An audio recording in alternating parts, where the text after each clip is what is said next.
जब रूस और यूक्रेन के बीच युद्ध खत्म करने की उम्मीदें बढ़ रही थी, ठीक उसी वक्त एक नया विवाद सामने आ गया है। रूस ने सोमवार को यूक्रेन पर गंभीर आरोप लगाया कि उसने राष्ट्रपति व्लादिमीर पुतिन के एक आवास पर दर्जनों ड्रोन हमला करने की कोशिश की है।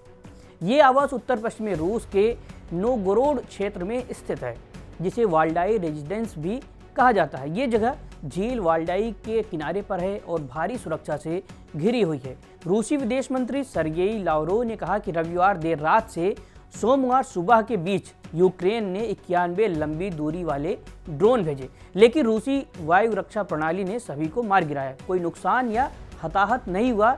लावरोव ने इसे आतंकवादी हमला करार दिया और कहा कि रूस अपनी वार्ता की स्थिति पर पुनर्विचार करेगा। हालांकि वो बातचीत से पूरी तरह पीछे नहीं हटेगा। उन्होंने जवाबी कार्रवाई की चेतावनी भी दी। कहा कि जवाबी हमलों के लक्ष्य और समय पहले से तय कर लिए गए हैं। राष्ट्रपति जेलेंस्की ने इसे पूरी तरह मनगढ़ंत बताया। उनका कहना है कि रूस ये झूठ फैला रहा है ताकि अमेरिका के नेतृत्व वाली शांति प्रक्रिया को पटरी से उतारा जा सके। जेलेंस्की के मुताबिक रूस खुद कीव पर हमलों के लिए बहाना ढूंढ रहा है। यूक्रेनी विदेश मंत्री ने भी इसे झूठ कहा है और दुनिया से रूस की निंदा करने की अपील की है। ये आरोप ऐसे समय में आए हैं जब शांति की संभावनाएं थोड़ी मजबूत दिख रही थी। रविवार को जेलेंस्की ने अमेरिकी राष्ट्रपति डोनाल्ड ट्रंप से फ्लोरिडा में मुलाकात की थी। दोनों के बीच युद्ध खत्म करने की लंबी बातचीत हुई।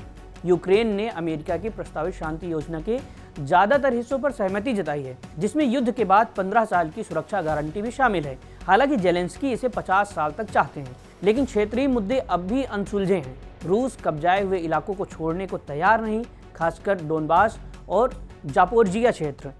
ट्रंप ने भी इस मामले पर प्रतिक्रिया दी। उन्होंने बताया कि सोमवार सुबह पुतिन से फोन पर बात हुई, जिसमें पुतिन ने खुद ये हमला बताया। ट्रंप ने कहा कि उन्हें ये पसंद नहीं आया, ये अच्छा नहीं है।